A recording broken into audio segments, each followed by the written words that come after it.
and learning about the radio world all year round. Be an on-air personality, talk show producer, or YouTube, TV, podcast editor. Contact the station at info@irlonestar.com or call the station's message line at 936-647-3776. Thank you for listening to Lone Star Community Radio. This program was broadcasted and recorded live from the LSCR studios in downtown Conroe, Texas. Lone Star Community Radio is supported by listeners like you. Donate and sponsor today. For more information on getting involved with Lone Star Community Radio, contact us at lscrstudios@gmail.com or visit us online at www.irlonestar.com.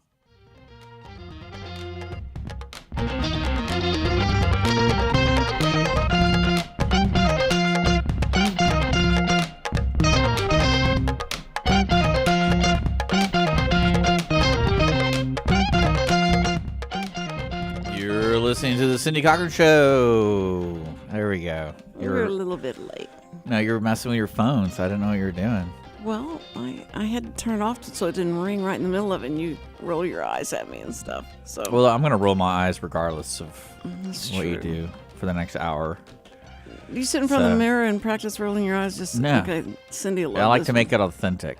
Yeah, and just spontaneous. Because one of the bowlers, she says she likes my smile, and she goes, even your eyes smile and makes you look very genuine. Oh, I think And I just threw up in my mouth. I looked at her and I go, gotta thank my mama. You know? Okay, so I was thinking about this. She wants to go out with you, doesn't she? All of them do. Everyone does. Oh, my Even men. goodness. It's great. I'm right there. I mean, it's the perfect time to be me because I can play both fields, and I can take advantage politically of it. You know. How do you do that, Richard? I don't know. Someone's got to show me how to be corrupt. I want to learn from the master. Who could you go to for that? I don't know. I think Dick Cheney might be like the ultimate mentor in corruption. You know what I'm talking about? Oh, politically. Oh, just everything. I bet that dude knows how to get around things, get through things, get what he also knows how to get what he wants. Yeah, that's what you want to be. Is Yeah. that person? Get what you want. Yeah, and like no morals to achieve that goal. Well, see, So, I 'cause love. I felt like he was the one that wanted that war in Iraq. Like I don't think anyone really wanted that war but him. And he's like, "Oh, we got to do he this. pushed George into it. We It's like, got to "Oh, do go this." it. And but no, I was thinking yesterday. You talk about Deadpool, and I'm looking at the reviews and listening to people talk about it because this is a good movie. But the one thing that really bothered me, and this isn't really a spoiler for anyone, so don't worry, I'm not going to spoil the movie. Do you remember in the beginning of the movie, they were trying to make a plot point of his love interest not loving him anymore? And it was like, it got like, it didn't really show what happened. It was kind of like hinted and had a little scene about how since Wade doesn't have anything, he's just boring and he doesn't have a goal in life. So she like breaks up with him, kind of, or separated from But him. the way that he looked, though, I thought it was kind of an easy. But not even that. But it's like I was thinking to myself, like this doesn't make any sense according to the Deadpool movies.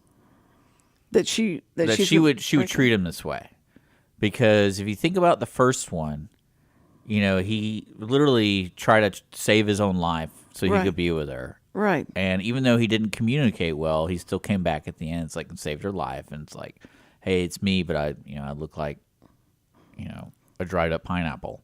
Yeah. And then in the second one, he literally saves her life by going back in time. Yeah. Because she dies in the second one, and then he figures out how to go back in time and saves her life. Right.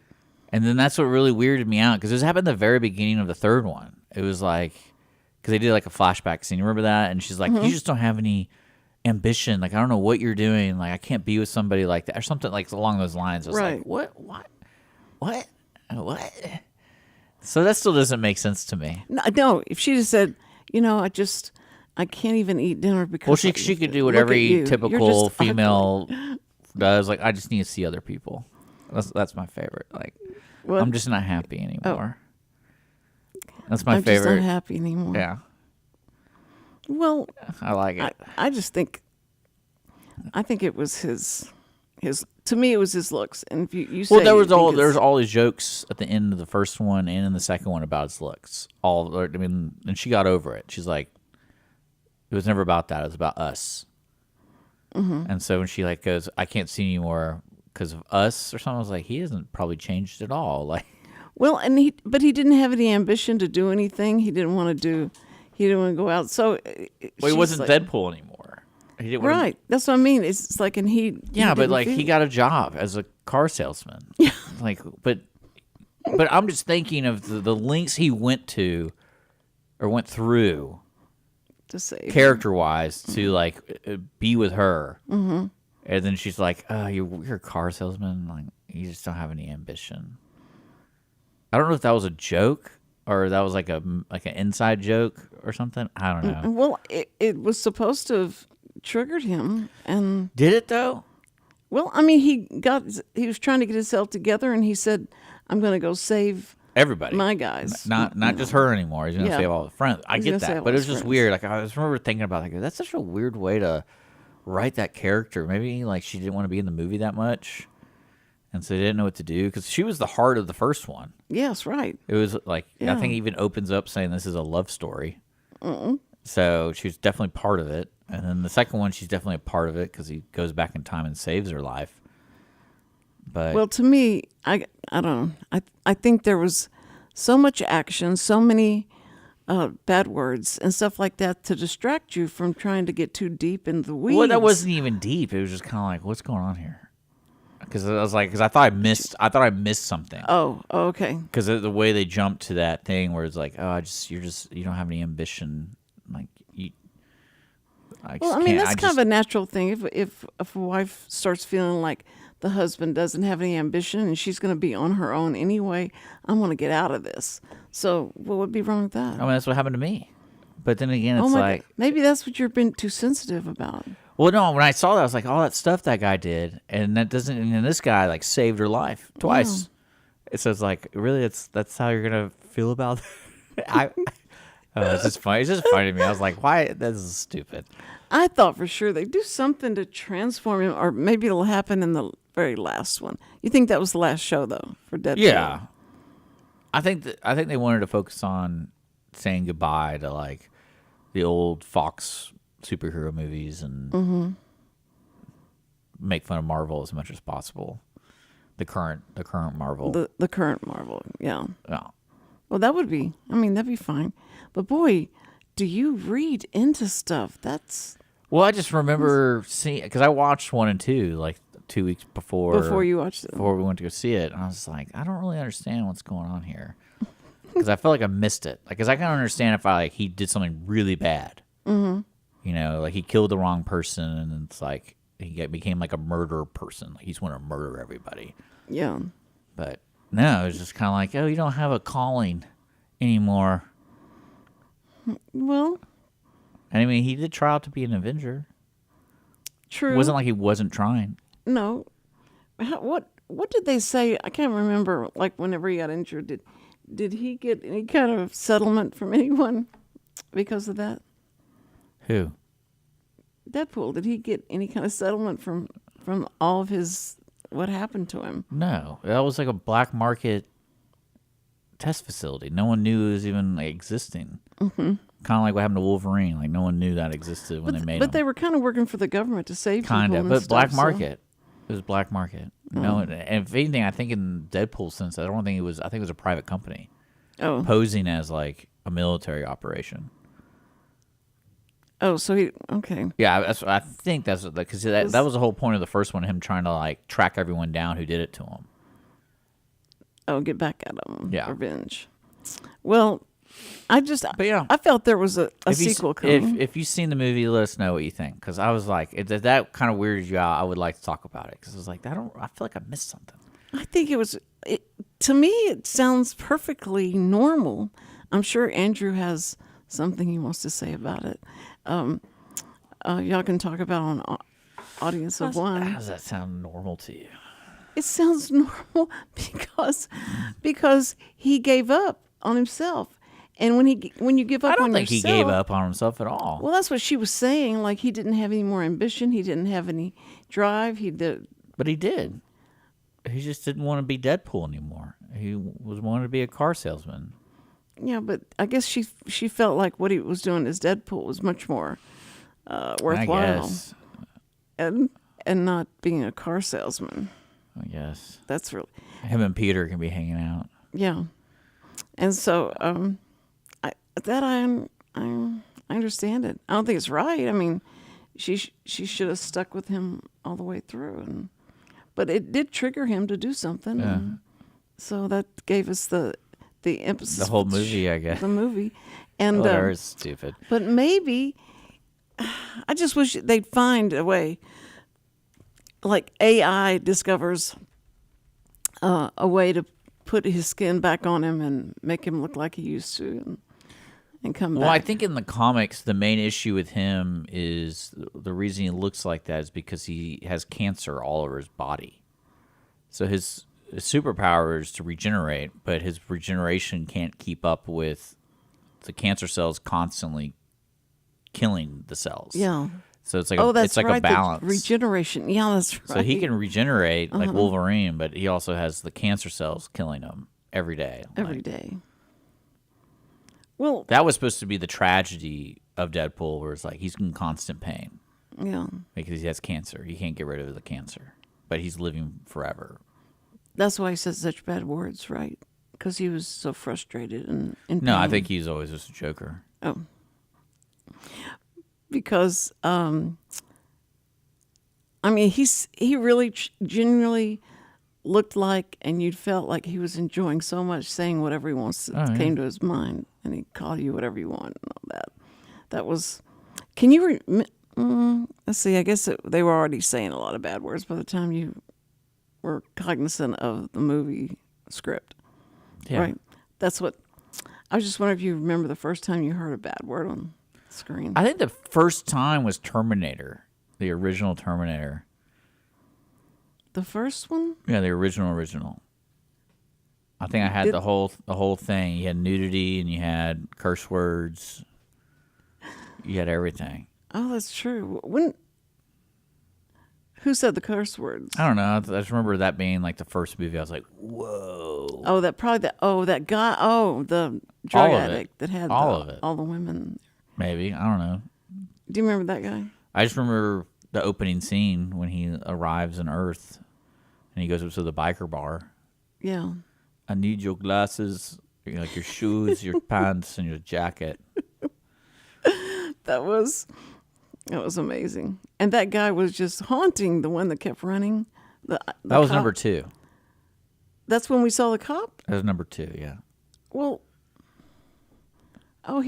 he wasn't running after? Okay. Yeah, I did see the second one. I was like done with it after the second one. The second one was a lot of fun. The first one was like a true movie. Yeah, The second one was like, hey, we already have a good formula. Let's just make it fun. Mm-hmm. Right. And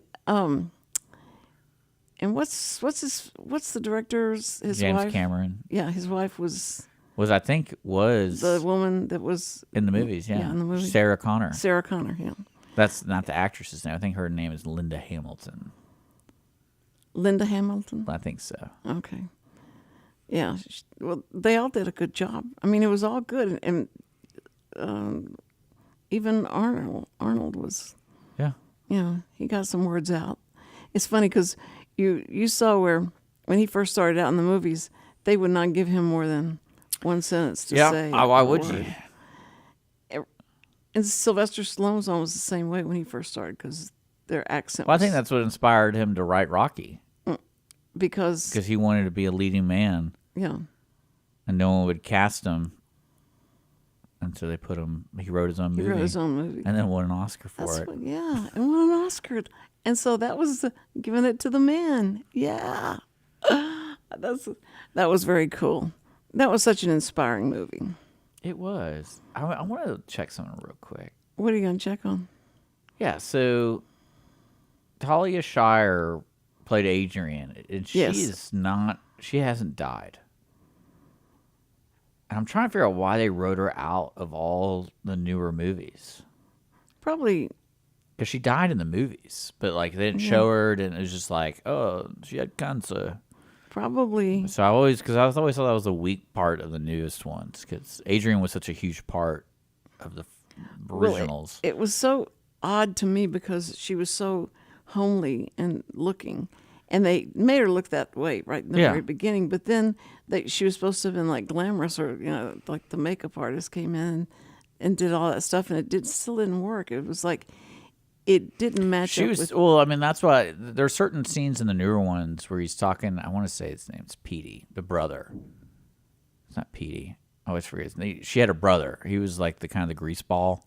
Oh yeah. And there was conversations of them talking about her, and they were really good as well written scenes. But I was like, man, I can't believe they just wrote her out. Maybe she really got sick. Maybe. I don't know. They didn't. I'll do some research. I am freaked out by when I'm watching reels. But before this, I'll do before I talk about. Yeah, before I talk. What? I did talk about Rocky. I don't know if you remember in Rocky 4, where at the very beginning of Rocky 4, Apollo Creed gets challenged for an expedition match against the Russian dude. Yeah. So there's like a fan theory, because if you probably don't recall the scene, but Apollo's getting beat up really bad, and people were like, Rocky, throw in the towel. Like, you can throw in the towel to stop the fight. And he did it too late, because that's when Apollo died. Mm-hmm. But the fan theory is, since I want to say it was at the end of Rocky 3, the end scene of Rocky 3 is them fighting in the gym alone. And the theory is Apollo won, and Rocky didn't want Apollo to tell anybody. And so he let him die in the fourth one because he thought Apollo was going to tell people that he lost he lost the fight at the end of the third one. Because it was a great ending to the third one, where like they're just practicing in the gym, and then they like look at each other like one more time, and they like fight. Yeah. No one's in the gym, no one, like just them two. Right. So I think it was like the mystery of the fight, who won. And so people were like, yeah, that's why he didn't throw the towel, because he's like, I don't want people knowing I lost. Because I think there's a scene in Creed, the newer, like the Creed, where he says he lost that fight. Like Rocky, like admits that he lost that fight, and he admits that he lost that. Okay, I thought that was so fun. I was like, that's a dark way of looking at it. So did you watch 5? Oh yeah, I like all the Rockies. They all have their place. 5 was. I don't think people liked it just because it was a different pace. There's a different pace in the movies, right? They didn't have any money, and it was in the streets, but it did a good job showing how like he was just trying to be a father, trying to be be this guy, and then the son's growing up, hated him. They live in this crappy house, and Adrian's trying to do her best. And I think it's Tommy Gunn. I think Tommy the Gun was an actual fighter, and he was like he kind of absorbed to Tommy instead of his son, so his son gets jealous because he's trained. Oh yeah, okay, I remember that. Yeah. I did see 5. I liked it. I liked all of them. There's a couple of them are just kind of like, why? But Sylvester, but why not? They're fun characters. But Sylvester Stallone's brother, when he did that song. Oh yeah, Eye of the Tiger. Yeah, yeah. That cracked me up. It was great. It went really well with everything, and that I just wonder how much money he made. His brother was able to get for him. I don't know if he ever did another song or not. I think he tried to do another song, and it didn't. He did a bunch. I don't. What else did he do? Oh well, they're all on the Rocky soundtracks, but because there's another one, The Burning Heart. I think that was another one that was really good. And Survivor had a couple good songs. Yeah, Burning Heart's a great song. That was from number 4. And then I'm going to see what else they got. That's the only ones I recall. But Burning Heart's a great song. Well, I love Sylvester Stallone in the series.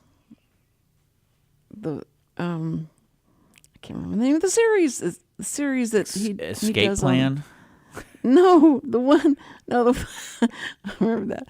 No, the one that's on not Netflix. I don't know. It's It's Paramount. Anyway, it was. Oh, it you're was talking about Tulsa King. Yes, Tulsa King. Yeah, that was me. That was you. Just for the record. I know, but this. Well, people think I beat you, so I it's know, like. See my hand? Yeah, I already see it. You're already taking care of yourself. No, Start bubble wrapping you. no, I'm gonna have to start wearing gloves. Please gloves. start wearing those gloves again. Yes. You remember that? Oh, yeah. I thought you were a motorcycle girl. I was like, look at this. Just came off the bike. My poor hands. Came off the bike. I wanted to tell you I'm getting my passport picture taken. When? This week. I made a reservation. Are you going to cut your hair? No, I'm not. Good for you. And I want to look like, I want to slick back my hair. Oh, no. And I'm gonna cut my beard a little bit, but I want to look like a convict. And I was like, that's going to be the greatest thing ever. It's like 25 years, 10 years down the road. I'm like, got my passport. Yeah. And you see this picture of me just looking like I just got out of jail. All right. I think it's going to be great. Samuel, we were so worried because Samuel looks like a Mideastern, terrorist when the way his beard is. Yeah. And then when he wears his hair up and then wears that cap over it. And we went to Florida. We were scared about getting on the plane because people were going to think he was probably a terrorist. Oh my gosh. He looked just like him. And he's got all black on and he's got to look, that's for sure. And so what's so strange to me is like I remember growing up like that and like I would have the same beard. And everyone always told me it's like, hey, if you want to grow a beard, you have to grow it. Like you have to just go for it. And it might look gross for whatever. And for some reason, like I think it was like a year ago when I started, I was like, screw it, I'll just grow it because I knew it was always gross. And then finally it started actually looking decent. And I think it was only because I grew out the mustache first. You did the mustache first. Like and then you stopped shaving any hair. I shaved everything but the mustache for I don't know how long, like 5 months, 4 months. And then after that started getting like really good, and then everything else started growing in. And I'm like, this is weird. Like, did I just hit puberty for the third time? Like, it's actually growing in. It's not as patchy everywhere else. But man, guys in their beards, and I remember Sam has such a heavy beard that he says I could just sit here and go, and I'd have a 5 o'clock shadow. Mm-hmm. It was. I think every guy, almost every guy hits that point. Really? So it's just not somebody. I think certain guys hit it sooner because I remember like in high school, this dude had a full on beard by the time we were like sophomores. Well, that's what Sam had, and these seniors would come and pick him up at his house and take him to a joint so that he could go buy the beer and bring the beer out to him because they wouldn't question his age. Yeah. So he said that got to be pretty good. Yeah, you know what sucks is the guy who would sell us beer would never sell me beer. Because like you look too young. Everyone too young already knows we're underage. It's like that's the reason they go there. I know, but they may feel like. But for some reason, every time I went in, he's like, "Nope," and I'm like, "You literally see me with the same people. Like, what did I do? No." I'm like, that's so funny. I think, and going in and would you go get girly magazines and no, you wouldn't do that. No, because your older brothers had enough of them. Yeah, we had like the Playboys from the 60s all the way to like the 80s and 90s. Oh my word. We were subscribers. I'm just kidding. Huh? I'm just kidding. No, I don't know. I think the only time it was really like the most stereotypical was the you found a magazine in the woods. And I think I talked to Andrew on Audience of One about this before. It's like somehow that's like a shared story for anyone born in like the late 70s all the way to like the 90s. Was for some reason when you go bike riding in the woods, you find a dirty magazine for some reason. Like I can't imagine. Like, but like everyone, they're like, I'm not kidding you. It's like a weird story that everyone shares that no one really knows. So if you meet somebody that's born that time, there's like a 50% chance they're like, oh yeah, like when I went bike riding, I found a magazine. Like everyone, Really? I'm like, who's going to the woods with these magazines? And just dropping them just off. leaving. It's like Santa Claus for coming of age kids. That is. It's really weird. Well, because I mean, like you thought you were unique. You're like, oh, I found a magazine. But then when you talk to other people, like, yeah, I found one too. Like, oh, who keeps doing this? Do we have to do it since we're of age now? Like, is it like a thing we have to pass on? Do I have to go to the woods and drop off a magazine? can you imagine Phyllis and I and Valerie walking into the store and saying to the owner, if you don't get these magazines either covered up or put behind the counter, we're going to turn you in. Oh, that's right. I forgot. You're one of those fake conservatives. I'm not a what? Because you want to tell people what to do with their business. No, I wanted to tell them. Yeah, you're telling them what to do. No, but wait. I can't believe you do that. You know, they want us to come in and buy things, and we want to do that. Well, then that. don't. If you don't like that, don't go in there. But here's the deal: is that how do you feel about places that sell pot all those stuff? kids come in there, and they don't have to have their parents with them. They can walk into the store. I get it. And I get it. Well, what about you go to the gas stations today? There's several that sell like bongs, like gas masks and bongs and stuff to smoke drugs out of. Yeah. So No, they don't. Yeah, they do. Definitely. Yes. That always shocks me because those are always the nicer areas of the convenience store. I'm like, you guys spend way too much time over here. Like, why is it over here look like crap, and then over here it's like lit up and nice and clean, and like your priorities aren't really on the job here, guys. Ooh. The coffee counter not looking good. See, but it just would bother me, and it would you too if you knew that your kids were going into this place and they could walk up and stand there. Yeah, they can go in there and buy a bong. And they could they could look at these pictures, and these pictures on the front cover were not appropriate. Yeah, I know exactly what you're talking about because I remember they used to have to put them on a certain level and then have a thing over it, and it was like the most obvious thing to a kid. It's like, oh, that's bad stuff. I know where it is now, so I can go look at it. No, they're not. They're not supposed to be able to reach it. I also didn't really visit a lot of convenience stores growing up. And their friend go like, "Here, I'll give you the leg up." But so, I don't. Yeah. Well, it's also like, who visits convenience stores for more than like 2 minutes?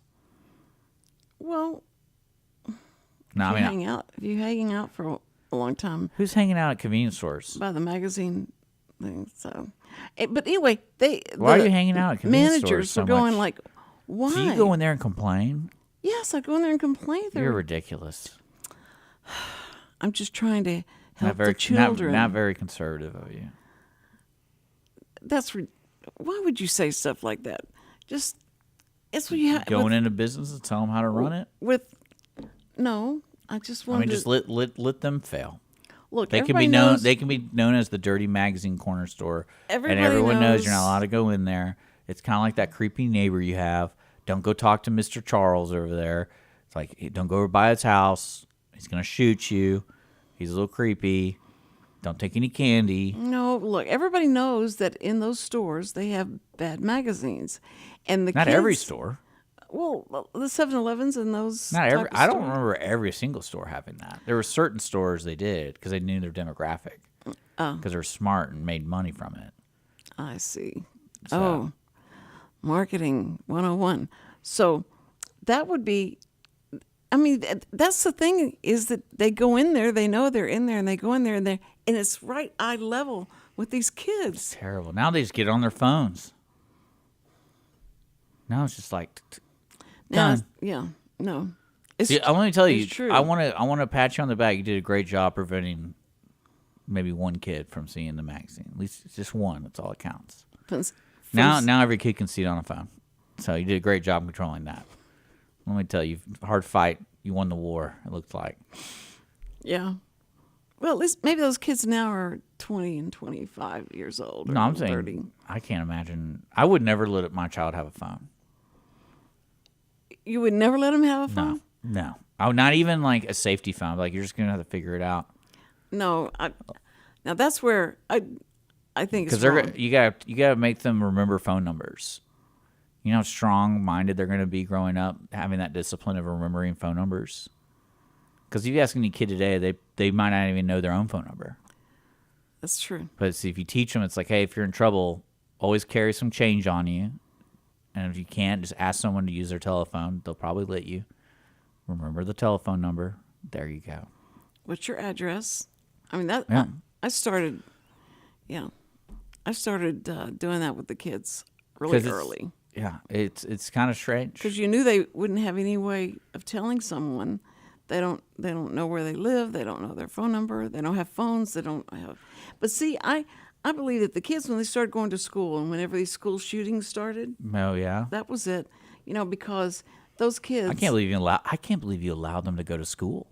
I know it. Yeah, I wouldn't. I'd keep them home. I would just keep them home. I'd keep them home, and I put locks on their doors. I did with Christy. Yeah, I believe it. Not Christy. Samantha. You locked her in her. No, I took her out of school because the kids were harassing her. So I took her out of school and I went and. That's when you put her into boxing classes and be like, yo, if someone talks smack, you give them one. No, I went to the place where you study how to do homeschooling and all that stuff. Yeah. Okay, I'm not the person for homeschooling, all right? Well, I'm glad. But this is what I would do instead. I bet Samantha's glad too. Now for government class today, kids, we're going to take your friends and you. We're going to go to Austin. We're going to go to visit the Capitol, and we're going to go talk to, and that's what we would do. And what they would do today is like, hey, pick something you want to protest about. We're going to go protest. Right. No, it was fun because they got to see a lot of different things, and then for business, we talked to people about business and talked about why you need math and what math is good for and all that stuff. But I had a job and I couldn't trying to do this job and No, I get you. take care of it was difficult. Life's a struggle sometimes. You got to make compromises and take some risks. But I got her a driver's license. Well, that's why I tell you, if I ever had children, I just send them off. And the only communication I have with them is a birthday card. But you have to have your high school diploma when you get a driver's license. Oh, you do? You did back then. Back then. Yeah. So I had to make up something. And thank goodness for conservatives, they kind of lowered the standard on that because you can't take. I mean, let kids drive, let them work when they're 13. Yeah. Yeah. So what? So what? But I just want Samuel to get his driver's license, and he's going to take his sister to school because he's going to have to drive to Willis every day and take her to school. And then I'll pick her up from the show because I'm real close. So, but we haven't sold the house yet. Anybody need a house? I will be advertising that on the show. No. No, but we've had some people look, and somebody offered. Did they find any like skeletons or anything? No, there was a guy with. Did they find your farm, your underground farm with your drugs? One day somebody's going to come in on the, in the middle of a show or something like that, and they'll hear you say stuff. Yeah. And think, good grief. That that woman is doing drugs. They'll probably start calling the studio asking for your phone number. Does she deliver? Is she on DoorDash? I said, no, but she is looking for a date. How old are you anyway? I just can't believe how many people come up and knock on the door in a gated community that are selling things. I don't doubt it. People don't pay attention to anything. It's at all. And I'm just stupid enough. I mean, I'm not going to be in the future now. I'm not going to answer the door. But I have Maddie. I'm holding Maddie, and Maddie is barking like she's going to tear this person up if they come in the house. This is a well-trained dog? No, because as soon as that person said, hey, she'd start licking their hand or something. It was just, she's... But she sounds really tough. Like what you do when you answer the phone, you just say, "Oh, I'm sorry, I was just making sure you weren't like I thought you were going to be my ex." And then they'll be like, "Oh no, I'm trying to sell." No, I don't have time. I got to use the restroom. Like I was literally in the middle of going to the restroom, so don't come back. See you later. Wait just a minute, and then you flush the commode and let them hear that. No, I'm starting not answer any calls like you do, if I don't recognize the number. So. All my phone calls go straight to voicemail. No, they don't all. Sometimes you answer. I wish I could do that. I want to figure that out. I know. I know, but sometimes I just get, stuff happens and I need to talk to you right then. Oh, I know. It's really important. And so yep. I hate to call you because I know you're so busy doing stuff and and I can hear the bowling ball rolling down the alley and the crash. You should have heard the conversation I overheard today. You're going to love this. This guy comes up, and I knew he's a former officer of something, like police officer. I don't know, but you can just kind of tell. And this other bowler comes up and asks questions about being on parole. Like, what's parole? Like, what does it consist of? Like, what happens if somebody, like, how long are they on parole? What are the restrictions of parole? And asking all these questions. And keep in mind, guys, like, this crowd is in the 80s or, like, like right there. And the cop guy's like, hey, man, like, why are you asking me? Because it's all depends on the circumstance. Like, each individual has different rulings for parole. And he's like, well, I'm talking to a lady at this other state, and I'm trying to understand the logistics of how to, like, meet her. She's on parole? I guess she's on parole.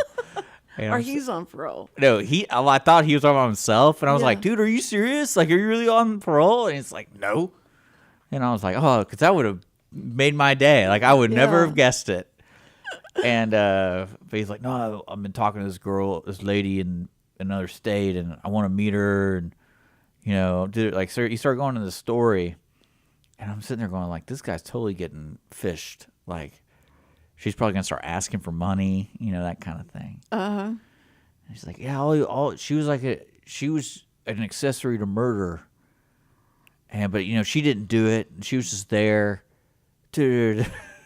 And I'm like, this is great. When I get to this age, I hope I go down this rabbit hole somehow. I was like, how the hell do you meet somebody in another state that's on parole?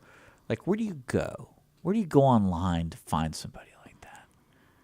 Well, a lot of those guys, or do they find you? They're on. Well, it made me think of Dennis. It made me think of Dennis. It's like, I want to find this website. This guy, Dennis, go look at these people. Because I know he's getting on the dating scene. So it's like, here you'll find a parole lady. A parolee. Yeah, I thought it was, but yeah, it was a great conversation. I was overheard it. I'm like, just listening. I'm like, this is awesome. And you're wondering whenever you went on one dating. Yeah, I tried site. it, and just to see what it was like, and like what exactly is the game. So as soon as you put your picture out there, the girls started. No, I did not look like any of the guys. I imagine. I mean, I looked like a dork, which is all right with me. You felt like you looked like a dork, compared to the other guys that were on. Well, I couldn't see. Actually, I did do that. I'd switched mine to gay. Yeah. But then again, I was like, oh, I'm only gonna see gay people. So I wanted to like, do I have to create like a fake one as a woman so I can just see what people are? Oh, I just wanted to know what guys were doing. Yeah. Because I had no basis. Because it's like a billboard. Like, you got to build this enticing thing, and it gets you really thinking about it. And I was like, whatever. I like X-Files. But did you ever have the to truth is out there? But did you ever have to write up your own, promotion? Yeah, ad? Like you had to create, like, answer questions and all that kind of stuff. And what did you say about yourself? I said I was the best person you're ever going to meet. So does that make you feel it's like the truth. People should be secure about believing everything they read? Yeah. Oh. Okay, you're the best. Yeah, I'm the best person. No, it was fun though. I mean, like, cause what's funny about and I think we talked about that. It's like, what's funny about those dating apps is like everyone's in the same boat, but everyone's going at different speeds. Almost. Mm-hmm. Like, they're in their own boat, and then it's like, then there's a level of expectation for everything. So you don't have that meet cute moment or that spark. It's just like, oh, we're both here trying to date. We're not here mutually just. But the looks that draw you in can be so, fake in the sense that they can be so. Well, the unfortunate thing, too, in my opinion, is like the repetition of people makes almost like society is just boring. Meaning like I remember on it, like every girl, majority of the women on there loved to go hiking, loved the happy hours, and loved traveling. And I was sitting there going like, interesting. It was like a lot. It wasn't just like, 1 every 10. It was like 8 out of 10 always said traveling as like their favorite thing to do. Well, do you think somebody is telling other women, if you want to get a call back, you got to make sure that you say these kind of things? Because I have no idea, but I meant more of just like the repetition of things like that, because it's kind of like, okay, there's got to be more than just traveling. Like, yeah, because I've always been like, I don't like traveling. Maybe that's why I saw it a lot. I'm like, nope, not her. Nope, not her. But then I realized, and me personally, I'd rather travel to visit friends, not to go visit places. Yeah. Okay. So it's like if my friend lived in New York, we'll go to New York. But like I'm not gonna just go to New York just to go there. Like what would I get from that? To go be a tourist, you're not gonna do that. I don't want to be a tourist anywhere. I want to like be around people that I like, and it's like. But when you go to a place, and do you always act like you've lived there for years and you? I talk to everybody. I talk to people. I do that here. Like, if we're bowling, I'm talking to people. If we're walking around, I don't see how people that are real shy, go anywhere and get anything done, because I'm trying to talk my grandchildren into whenever you have a problem, go ask someone, talk to a police officer, talk to someone who works in the store or something. Of course. And they went, no, I can't do that. I can't bother. I know I'm not going to bother them. Oh, well, how do you think you're going to get through this life? You've got to be able to talk to people and communicate with people. And she said, no, I'll just go with someone who likes to do that kind of stuff. Because I don't want. Usually people are scared of the opening line. In most scenarios, like especially when we're trying to go like meet ladies, it's like everyone's kind of like, what's the first thing you say? And then like especially like talking to an officer or whatever, it's like all you gotta say is ma'am or sir. Right. Oh yeah, right. And then just be like, what do you need? I'm like, there's nothing to be afraid of. I always find when the officers are standing around texting, and that are. Or you could just do the classic line, big gulps, huh? No, but I always. All right, see you later. I always go up to them and tell them thank you so much for being here, and thank you for all you do, and and all that. And they may get it 100 times a day, but I love telling them that and saying that to them. I think that's what we all should do. What? Say that to officers, thanking them for what they do. That they put their life on the line every single day. Okay. The first responders. I don't talk to people that much. I don't want to just go up to people. Why? Are you afraid of what they... No, I mean, like, I'd go up to someone if I needed something or if they were doing something cool. Like, what's this all about? But you wouldn't go up to an officer and I'd go up to an officer. I'd be like, hand. hey, how many people have you shot? You don't say thank you for your service and thank you for what you've done to any military person? Yeah. No. Why not? You think you bother them? No, I always just talk to them first. And I'm like, how was that? Like, tell me about it. And they'll be like, well, thanks for that. Thanks for putting up with that crap. Well, because I don't want to just blindly thank people. They could be a butthead. So I want to hear there's some pain in his service, and it's like, I get it, man. Like, you did something that would hurt, so I appreciate you. The fact that they're there, and if anything goes wrong, if somebody starts shooting, and then you store, remind them, oh, you're a survivor. You must have survivor's guilt because your buddy died. Sometimes I talk to Richard, and I feel like we're going down the same path. And then sometimes I go, where in the world did you come up with that idea? because I know it wasn't from your mom or dad or your grandma, because they had such common sense. They have such common sense. And yeah, they have common sense not to go up to every single officer. Thank you for your service. Thank you for your service. Thank you for your service. Thank you. Ask your dad, would it make you Where do you think the upset? line's drawn on that? Well, So, like, ask- would you? Is it occupations that you put your life on the line? Right. So that's where you're really. Those are the people you want to thank. Correct. So, technically, like nurses, no. Doctors, no. No, nurses and doctors. Ambulance drivers, arguably. No, Linemen, yes, I can see linemen because they could literally die. Richard, doctors and nurses are first responders to someone But are who's they? hurting? Yeah. Someone who needs help. Of course they are. Yeah. And they could, and the nurse or the doctor could. Police, yes, of course. Firefighters, yes, of course. Let's see who else. Moms. Moms, no, What? no.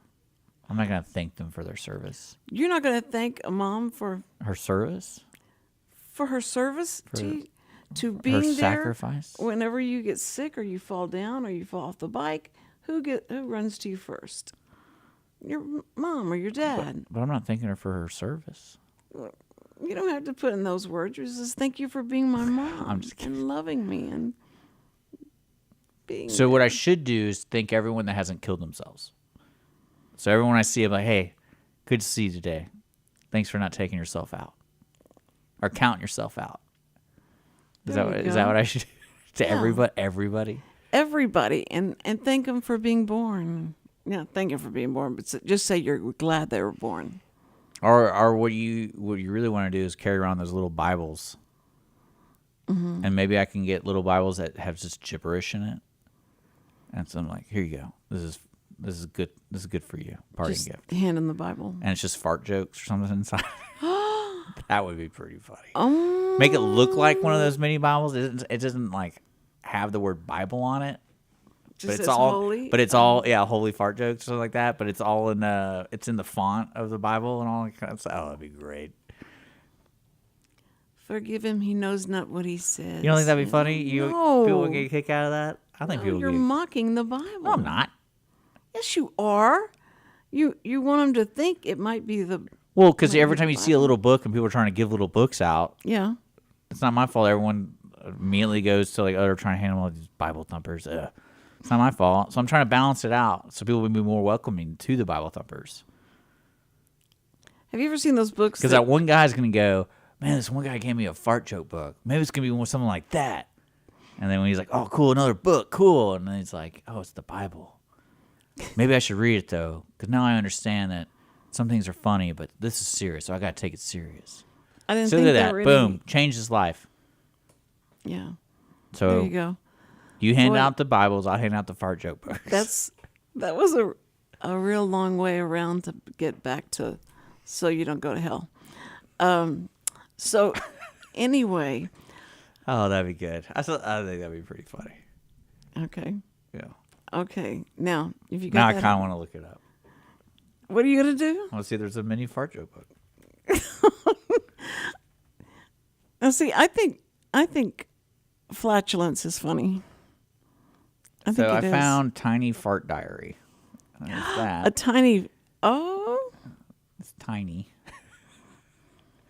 Yeah. Oh my gosh, that's real. th- Oh, it's literally a diary. it's a diary. No. It's a diary. Yeah. Oh, I could say the funniest joke right now, but I'm not going to. Because Okay, look, it's look at inappropriate. this promo for this little journal. What? It's a product description. It's called. Are you gonna show it? It's yeah. I'll pull it up. Are you going to show it on the screen? Yeah, I'll show it on the screen. Okay. All right. Let's see. All right. Yeah, Is the so- audio? What's the audio saying? No, okay, so it's called a Tiny Fart Diary. And by tiny, we mean really tiny.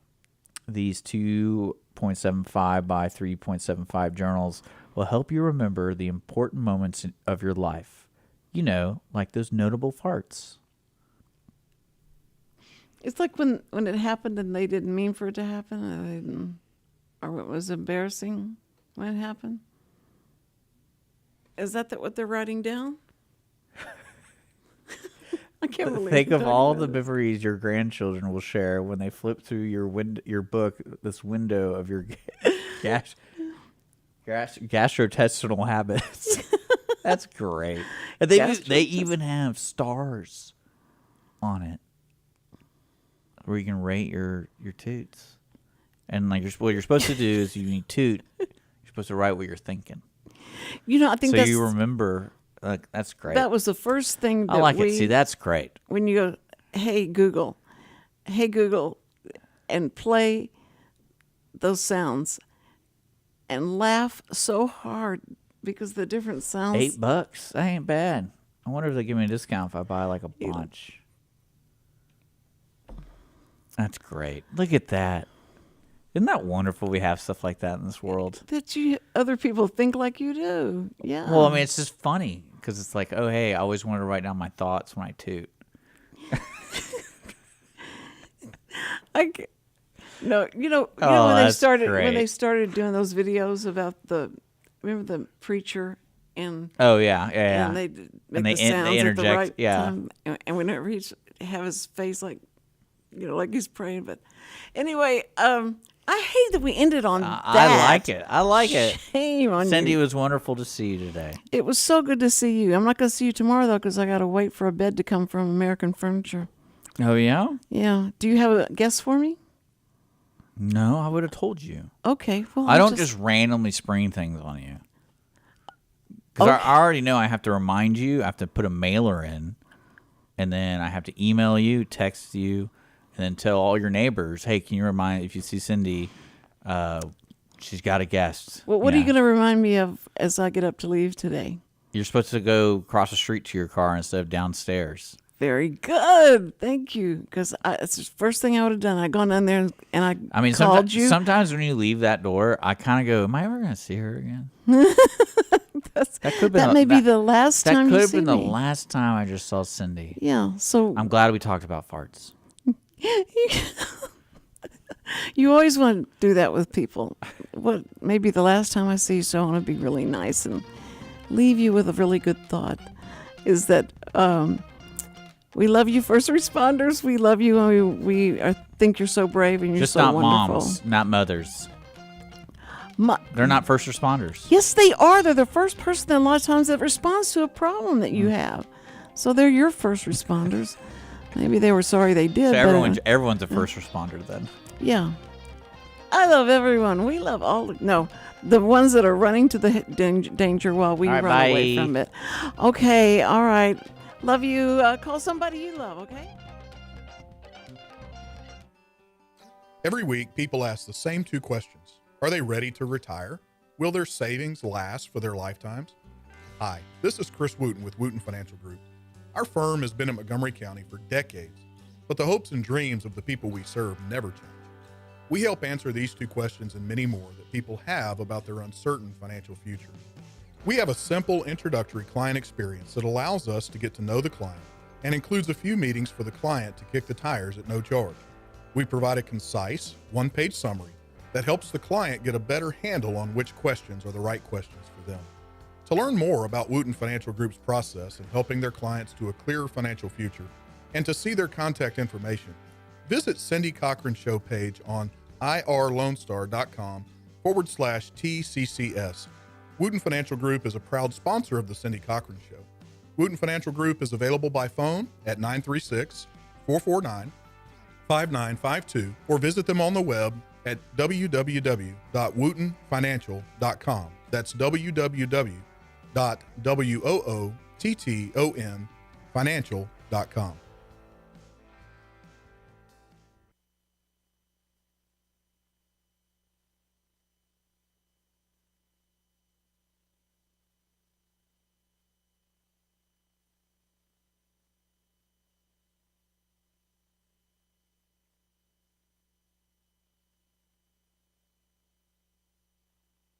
This program is sponsored by the Wootton Financial Group.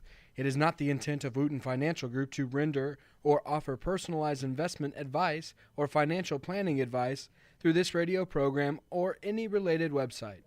Wootton Financial Group's participation in this program is limited to providing general information on financial matters and should not be construed as financial recommendation or investment advice. Investment advisory services are offered through Game Plan Advisors, Inc., a registered investment advisor registered with the Securities and Exchange Commission and the state of Texas. Insurance services are offered through Wootton Financial Group, Inc. Game Plan Advisors and Wootton Financial Group, Inc. are affiliated through common ownership, and neither firm is affiliated with The Cindy Cochran Show. No listener should assume that any information presented and or made available on this program serves as the receipt of or a substitute for personalized individual advice from Game Plan Advisors, Wootton Financial Group, or any of their representatives.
THUR Institute, a 501c3 nonprofit, began in 2014 with a mission to strengthen the future of veterans through leadership and entrepreneurship training. We've invested over 1,400 hours of training in our veterans while connecting them with community entrepreneurs and leaders. Our mission is to continue investing in our veterans who have given so much for our country. Please join us in our mission by visiting velinstitute.org. That's velinstitute.org. All my brothers with beards, raise up your beards, let that thing grow out from ear to ear.